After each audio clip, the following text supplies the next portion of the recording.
Good morning all of you. Today our lecture is on the topic of op-amp related question. तो यहाँ पर मैंने gate 2014 का एक क्वेश्चन लिया है जो op-amp से रिलेटेड है. इसमें क्या पूछा है? In the low pass filter shown in the figure for cut off frequency 5 kilohertz, the value of R2 in kilo ohm. It means what? कि उसने क्या बोला है कि ये हमारा जो है फिगर वो लो पास फिल्टर का है जिसकी कट ऑफ फ्रीक्वेंसी कितनी है 5 किलो हर्ट्ज, यानी कट ऑफ फ्रीक्वेंसी दे रखी है हमको 5 किलो हर्ट्ज और पूछा है वैल्यू ऑफ R2, यानी इस R2 की वैल्यू हमको पूछा है. तो बहुत ही इजी क्वेश्चन है, इसको ध्यान से समझिएगा. जब भी आपको लो पास फिल्टर या हाई पास फिल्टर से रिलेटेड op-amp के क्वेश्चन आते हैं तो उसमें आपको इनका ideal transfer function by heart होना चाहिए. और आइडियल ट्रांसफर फंक्शन क्या होगा, यानी output upon input V0 upon VI का जो आइडियल एक्सप्रेशन होता है वो हमेशा याद रखना चाहिए. तो क्वेश्चन जो है वो इजीली सॉल्व हो जाता है. ठीक है, तो यहाँ पे ये R2 है, ये R1 है, तो इसका एक्सप्रेशन जो होगा वो minus R2 upon R1 upon 1 plus J F by FH. ठीक है, ये होता है आइडियल एक्सप्रेशन किसका, लो पास फिल्टर का. ठीक है, यहाँ पर FH जो होती है वो क्या होती है, हाई कट ऑफ फ्रीक्वेंसी. अब लो पास फिल्टर क्या होता है, देखिए जैसे ये मैंने एक लो पास फिल्टर बनाया, दिस इज, ये हो गया फ्रीक्वेंसी और ये उसका हो गया फॉर एग्जांपल गेन. हमने यहाँ पे क्या लिया है, गेन V0 अपॉन VI. तो इसका जो गेन है और फ्रीक्वेंसी के रिस्पेक्ट में हमने जो ग्राफ बनाया है इसमें हम देखेंगे तो ये जो फ्रीक्वेंसी है इसे हम कहेंगे कट ऑफ फ्रीक्वेंसी. FC से भी रिप्रेजेंट करते हैं, यहाँ पे FH भी लिख सकते हैं, highest cut off frequency. It means कि सिर्फ इतनी ही फ्रीक्वेंसी को ये लो पास फिल्टर पास करेगा. इससे ज्यादा फ्रीक्वेंसी का कोई सिग्नल होता है तो ये इसको क्या करेगा, रोक देगा, पास नहीं करेगा. इसीलिए हम इसे लो पास फिल्टर कहते हैं. 0 से लेके FH तक की फ्रीक्वेंसी को ये पास करेगा क्योंकि यहाँ पर इसका गेन जो है वो 1 होता है आइडियली. ठीक है, और 1 होता है तो कोई भी सिग्नल अगर आएगा तो वो अगर इस रेंज में है तो वो पास हो जाएगा, और अगर इसके बाहर की फ्रीक्वेंसी का कोई सिग्नल आता है तो लो पास फिल्टर उसको क्या करेगा, बैन कर देगा, पास नहीं करेगा. ठीक है, तो ये लो पास फिल्टर है. इसमें हमको फाइनली क्या फाइंड करना है, R2 की वैल्यू फाइंड करनी है. तो इसके लिए हम इसको सॉल्व करते हैं. कैसे सॉल्व करेंगे, इस क्वेश्चन में हम देख रहे हैं कि कहीं भी हमको ये नहीं दिया है कि ये op-amp क्या है, प्रैक्टिकल है, यानी इस op-amp का हमको गेन प्रोवाइडेड नहीं है इस क्वेश्चन में. तो हम ये मान के चलेंगे कि ये जो op-amp है ये हमारा क्या है, आइडियल है. ये op-amp क्या है, हमारा आइडियल. और जब op-amp आइडियल होता है तो op-amp का जो गेन होता है वो क्या होता है, इनफाइनाइट. op-amp का गेन क्या होगा, इनफाइनाइट होगा. गेन इनफाइनाइट होने का मतलब ये नहीं होता है कि V0 अपॉन VI की वैल्यू जो है वो इन्फिनिटी है. No, this is not. op-amp, सिर्फ op-amp का गेन इनफाइनाइट है. op-amp का गेन इनफाइनाइट होने का मतलब होता है कि ये जो हमारा op-amp है इसका गेन इनफाइनाइट है और इसका जो गेन होगा वो यहाँ का वोल्टेज होगा V0 ही है तो V0, और इनपुट जो है वो इन दोनों का डिफरेंस होता है. इट मीन्स यहाँ का जो वोल्टेज होगा वो क्या होगा, V माइनस, क्योंकि निगेटिव टर्मिनल है और ये पॉजिटिव टर्मिनल है तो ये हो जाएगा V प्लस. तो इन दोनों का जो डिफरेंस होगा यानी VID इज इक्वल टू क्या होगा, V plus minus V minus. तो ये जो VID है ये इस op-amp का क्या होगा, इनपुट होगा. तो इस op-amp का गेन क्या होगा, V0 अपॉन VID इसका इनपुट होगा, यानी difference voltage is equal to infinite, क्योंकि op-amp क्या है, आइडियल.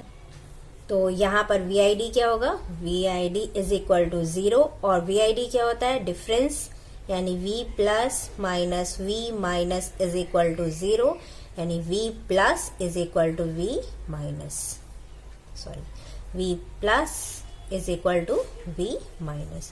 तो ये हो गया हमारा आइडियल op-amp. और इसी को मैंने हर बार आपको बताया है कि जब दोनों ही टर्मिनल के अक्रॉस वोल्टेज सेम होता है तो हम इस कॉन्सेप्ट को क्या कहते हैं, वर्चुअल शॉर्ट कॉन्सेप्ट. तो ये हो जाएगा हमारा वर्चुअल शॉर्ट कॉन्सेप्ट. ठीक है, तो जब भी op-amp आइडियल होता है तो क्या लगता है, वर्चुअल शॉर्ट कॉन्सेप्ट. तो आप इट मीन्स जब भी क्वेश्चन में ओपैम का कोई गेन प्रोवाइडेड नहीं होता है तो हम ये मान के चलते हैं कि ओपैम हमारा क्या है, आइडियल है। और हम जब भी ओपैम आइडियल होता है तो हमेशा उसका negative terminal voltage exactly same होता है पॉजिटिव टर्मिनल वोल्टेज, यानी इन दोनों का जो डिफरेंस होता है वो हमेशा क्या होता है, 0। ठीक है, तो इसको आप डायरेक्टली लिख सकते हैं। यहाँ पे मैंने एक्सप्लेन कर दिया है। ठीक है, तो अब हम इस क्वेश्चन को सॉल्व करते हैं। तो यहाँ पे मैं इस क्वेश्चन को सॉल्व करती हूँ। According to virtual short concept, V plus is equal to V minus। तो V माइनस की वैल्यू कितनी दे रखी है यहाँ पे, V माइनस क्या है हमारा, ग्राउंडेड है, तो V माइनस की वैल्यू क्या है, 0 वोल्ट। ठीक है, यानी V माइनस की वैल्यू 0 है तो V प्लस की भी वैल्यू कितनी होगी यहाँ पर, 0। अब यहाँ पे हम क्या लगाते हैं, केवीएल। तो आपको ये भी पता है कि जब भी ओपैम आइडियल होता है तो उसके अंदर जाने वाली करंट जो होती है वो क्या होती है, हमेशा 0 होती है। इसके अंदर कोई भी करंट जो है वो फ्लो नहीं होगा, क्योंकि इसका इंटरनल इनपुट रेजिस्टेंस जो होता है वो क्या होता है, इनफाइनाइट होता है। तो ओपैम का जो इंटरनल रेजिस्टेंस होगा वो इनफाइनाइट होगा और इसमें जाने वाली करंट जो होगी वो 0 होगी। इसका मतलब ये है कि यहाँ पे जाने वाली जो करंट होगी वो पूरी की पूरी ऊपर की ओर मूव होगी। यानी अगर इसकी वैल्यू I है, अगर इसकी वैल्यू I है तो यहाँ पर भी पूरी की पूरी I करंट जो है वो I1, अगर I1 ले रहे हैं तो पूरी की पूरी I1 करंट जो है वो ऊपर जाएगी, कोई भी करंट यहाँ पे फ्लो नहीं होगा। तो इस वाले पॉइंट पर, यहाँ इस वाले पॉइंट पर हम नोडल एनालिसिस लगाते हैं। तो ये होगा 0 minus VI divide by R1 plus 0 minus V0, ये भी 0 हो जाए, ये 0 वोल्टेज है तो यहाँ पे भी 0 वोल्टेज होगा, तो 0 माइनस V0 डिवाइड बाय, इसको लाप्लास ट्रांसफॉर्म करो, तो लाप्लास ट्रांसफॉर्म में कन्वर्ट करोगे तो क्या कैपेसिटर को हम क्या लिख सकते हैं, SC 1/CS। तो ये हो जाएगा 1/CS 1/SC। तो मैं इसे लिख सकती हूँ 1/CS। ये क्या होता है, इम्पिडेंस होता है। कैपेसिटेंस C दे रखा है तो इस कैपेसिटर का इम्पिडेंस जो होगा वो 1/CS होगा। तो ये 1/CS plus 0 minus V0 divide by R2 is equal to 0। तो इस पॉइंट पर हमने क्या लगा दिया है, nodal analysis. This minus this divide by R1, 0 minus V0 divide bye 1/CS and 0 minus V0 divide by R2। तो ये हो गया हमारा एक्सप्रेशन नंबर 2। इसे मैं एक्सप्रेशन नंबर 1 मान लू। ठीक है, तो अब इसको सॉल्व करिए, आप इसको सॉल्व करिए और हमको क्या निकालना है, अल्टीमेटली हम ये क्यों लगा रहे हैं, क्योंकि हमको इस लो पास फिल्टर का V0/VI गेन निकालना है। ओवरऑल गेन हमको इस पूरे सर्किट का ओवरऑल गेन निकालना है V0/VI, और जो भी V0/VI आएगा उसको हम इस आइडियल एक्सप्रेशन से क्या करेंगे, कंपेयर करेंगे। ठीक है, तो हमको इसमें क्या निकालना है, V0/VI। तो V0/VI इसको सॉल्व करिए, मैं यहाँ पे डायरेक्टली लिख दे रही हूँ। V0/VI की वैल्यू क्या आएगी, minus R2/R1 upon 1 plus SCR2, और हम जानते हैं S इज इक्वल टू क्या होता है, J ओमेगा। तो ये हो गया minus R2/R1 upon 1 plus S is replace by J omega CR2। अब ओमेगा इज इक्वल टू क्या होता है, ओमेगा इज इक्वल टू हम जानते हैं क्या होता है, 2πf, क्योंकि मुझे F फॉर्म में इसका एक्सप्रेशन निकालना है। तो इसको हम लिखेंगे minus R2/R1 1 plus J 2πf CR2। ये V0/VI की वैल्यू है। अब मुझे इसको किस फॉर्म में लिखना है, इस फॉर्म में लिखना है मुझे।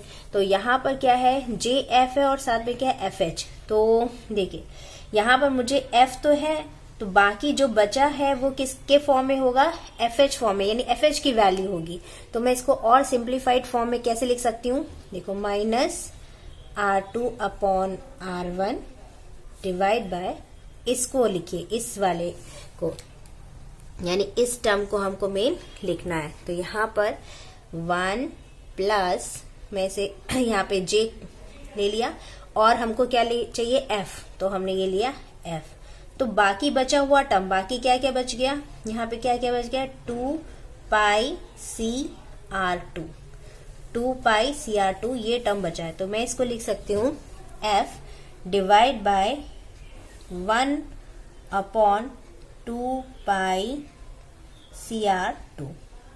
सेम ही चीज है, ये चीज और ये चीज सेम है, लेकिन हमने इस फॉर्म में इसलिए लिया है ताकि मैं इसको इजीली इससे कंपेयर कर सकूं। ठीक है, तो ये हो गया V0 अपॉन VI। अब इस एक्सप्रेशन, इसे हम ले दिया एक्सप्रेशन नंबर 2, इसको मैंने दे दिया एक्सप्रेशन नंबर 2 था, ये हो गया ये एक्सप्रेशन नंबर 3। ठीक है, तो यहाँ पर इस एक्सप्रेशन नंबर 3 को एक्सप्रेशन नंबर 1 से क्या करना है, कंपेयर करना है। तो यहाँ पे लिखती हूँ compare first and second equation. ठीक है, compare first and second equation. तो कंपेयर करिए, तो यहाँ पे FH की वैल्यू क्या होगी, देखिए 1, देखिए minus R2 upon R1 as it is है, 1 प्लस J F, तो FH की वैल्यू क्या आ गई यहाँ पर, FH इज इक्वल टू क्या हो गया, 1 अपॉन 2 पाई CR2। ठीक है, अब यहाँ पे क्वेश्चन में क्या क्या दे के रखा है, हमको कट ऑफ फ्रीक्वेंसी दे रखी है 5 किलोहर्ट्ज, यानी इसकी वैल्यू दे रखी है, C की वैल्यू दे रखी है 10 नैनोफेराड। ठीक है, पाई की वैल्यू हमको पता है, तो यहाँ से हम R2 की वैल्यू निकाल लेंगे। तो R2 की वैल्यू क्या होगी, FH की वैल्यू क्या है 5 किलोहर्ट्ज, और हमको किस में देना है, किलो में देना है, तो इसको मैं 5K में ही रखूंगी। ठीक है, and then 1 upon 2 into 3.14 into C की वैल्यू क्या है 10, नैनो है तो 10 to the power minus 9, and then R2। तो इसको सॉल्व करिए, तो यहां से R2 की वैल्यू आ जाएगी 3.18 किलो ओम। तो ये हो गया आपका आंसर। R2 की वैल्यू आप इस तरह से आप निकाल सकते हैं। तो समझ में आया आपको हमने ये सारा एक्सप्रेशन क्यों निकाला, क्योंकि हमको इसके स्टैंडर्ड गेन से क्या करना था, कंपेयर करना था। जो स्टैंडर्ड एक्सप्रेशन होता है गेन का, उससे आपको क्या करिए, कंपेयर करिए, और सारी वैल्यू आपको दी हुई है, क्योंकि कट ऑफ फ्रीक्वेंसी दे रखी है, R2 की वैल्यू, C की वैल्यू सब दे रखा है, R1 की वैल्यू सॉरी, तो R2 की वैल्यू आप इजिली फाइंड आउट कर सकते हैं। ठीक है, तो आई होप आपको ये चीज समझ में आई होगी कि हम तो कैसे सॉल्व करते हैं, और लो पास फिल्टर हो चाहे हाई पास फिल्टर हो, आप इसका गेन जो आइडियल एक्सप्रेशन होता है गेन का, वो बाय हार्ट कर लीजिए, वो आगे आपको काम ही आएगा। ठीक है, बस कुछ नहीं, इसमें हमेशा आपको क्या करना रहता है, नोडल एक्सप्रेशन निकालना रहता है। हर ओपैम्प, अगर ओपैम्प आइडियल होता है तो उसको सॉल्व करने का एक ही तरीका होता है, वर्चुअल शॉर्ट कॉन्सेप्ट। अगर ओपैम्प आइडियल है तो वर्चुअल शॉर्ट कॉन्सेप्ट, और इस वाले पॉइंट पर हमेशा नोडल एनालिसिस लगानी रहती है आपको। ठीक है, आई होप आपको ये क्वेश्चन समझ में आया होगा।